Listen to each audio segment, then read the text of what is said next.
bien, j'étais en train de marcher et plus je marche, plus ça enclenche en moi des idées inspiratrices et c'est pour ça que je vous recommande vivement de marcher parce que la marche, ça permet ça vous permet, on va dire, d'avoir des nouvelles idées que vous n'avez jamais avant. Et c'est pour ça que c'est très important de voir la marche comme une méditation. Parce que oui, quand on marche, on médite en quelque sorte. Parce que quand on parle de méditation, la méditation n'est pas juste le fait, on va dire, de s'asseoir et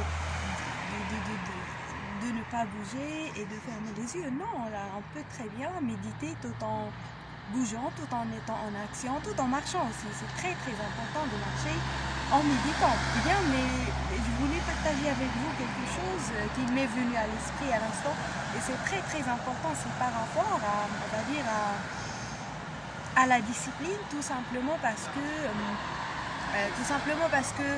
j'ai l'habitude de ne pas me discipliner, tout simplement parce que moi je ne fais rien tant que je ne suis pas convaincue et que je n'ai pas vraiment une raison valable. Parce qu'à chaque fois, je procrastine, à chaque fois, je ne respecte pas les engagements que je me fixe, etc. Et ça m'arrive souvent de ne pas respecter ce que je dois respecter comme routine, etc. Et je voulais vraiment comprendre la raison principale derrière la discipline. Mais tout d'un coup, en marchant, ce qui s'est passé, c'est que bien, j'ai eu une idée tellement, on va dire, créatrice, mais aussi une idée inspirante dans le sens où je comprends que eh bien, la discipline, c'est pas vraiment ce que c'est pas cette corvée, cette difficulté qu'on rencontre au quotidien, c'est loin de là. La discipline, elle est là pour en quelque sorte nous préparer à quelque chose de beaucoup plus profond et beaucoup plus puissant. Eh bien, la discipline, c'est un exercice, c'est-à-dire qu'on est là dans cette vie en train de nous exercer à quelque chose de beaucoup plus grand. C'est quoi cette chose? Eh bien, à mon avis, c'est un ordre suprême, c'est cet ordre qui ordonne les choses, qui ordonne l'univers et tout ce qui se passe. Là, si vous remarquez par exemple, avec l'alternance du jour et de la nuit, de la lumière et de l'obscurité, de la lune et du soleil, eh bien, il s'agit d'une harmonie. C'est une, on va dire, c'est une mélodie qui se joue. C'est-à-dire, il y a un ordre divin. Eh bien, on va dire un architecte. Il y a une architecture sacrée. Ce qui fait que là, on est face à une architecture qui est bien dessinée, bien construite. Et ça, c'est vraiment, c'est lié à la discipline. Et c'est pour cette raison-là que les religions,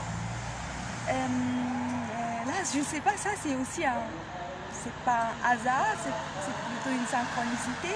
Je parle de ce sujet-là, il y a l'appel de la prière, là maintenant. Vous pouvez l'entendre. Ben, ça coïncide exactement avec ce sujet-là. C'est pour ça qu'il n'y a pas de hasard, tout est lié. Ce qui fait que là, on va dire, tout est lié, tout est bien aligné. Et là, quand on parle de la discipline, eh bien, la discipline est là pour nous aider, nous préparer à cet ordre suprême. C'est-à-dire que notre existence ici sur Terre, elle est là pour nous aider à évoluer et à nous développer afin d'atteindre ce but suprême qui est cet ordre suprême. Et c'est quoi cet ordre? Cet ordre-là, on peut l'appeler comme on veut, on peut l'appeler Dieu, la source, l'être, l'esprit, l'âme, chacun peut l'appeler comme il le souhaite, le grand créateur, le grand architecte, le concepteur de l'univers, etc.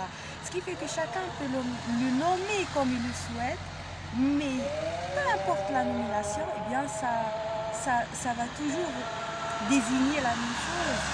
C'est toujours cette force créatrice, cette intelligence universelle qui ordonne les choses, qui est là pour mettre de l'ordre. Eh bien, qu'est-ce qui se passe dans notre vie quand on manque de discipline? Eh bien, en quelque sorte, on manque, on va dire, de l'ordre. Eh bien, qu'est-ce qui se passe quand on est dans le désordre et dans le chaos? Eh bien, on se sent mal, on se sent bien quand on est, on va dire, quand on est ordonné, quand toutes les choses sont bien ordonnées à leur place, etc. Et même dans notre maison, on est bien que notre maison soit bien rangée, soit propre, etc. Ce qui fait que là, ça démontre notre véritable nature, mais notre nature initiale qui aime l'ordre, qui n'aime pas le désordre. Parce que le désordre, c'est quelque chose qui nous est étrangère. C'est-à-dire que là, dans cette vie-là, on est là amené à vivre la dualité, à vivre dans l'ordre et vivre dans le désordre. Mais quand on expérimente le désordre, on comprend le sens derrière cette expérience-là. Parce que cette expérience-là, chaotique, elle est là pour nous aider à, on va dire, à nous rapprocher petit à petit de cet ordre suprême.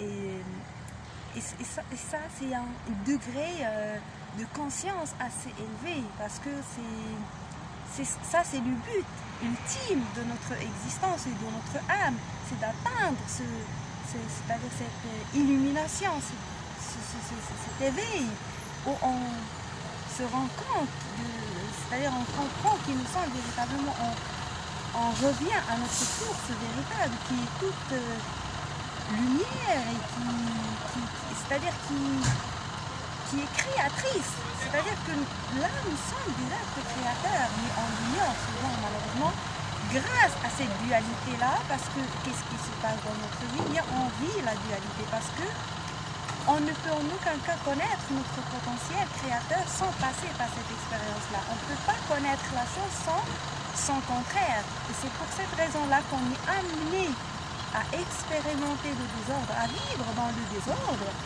avant de vivre dans l'ordre, et aussi c'est-à-dire de devenir nous-mêmes des créateurs et on va dire des architectes et des concepteurs de notre réalité. Eh bien, j'espère que cette petite vidéo vous a inspiré et je vous donne rendez-vous très bientôt.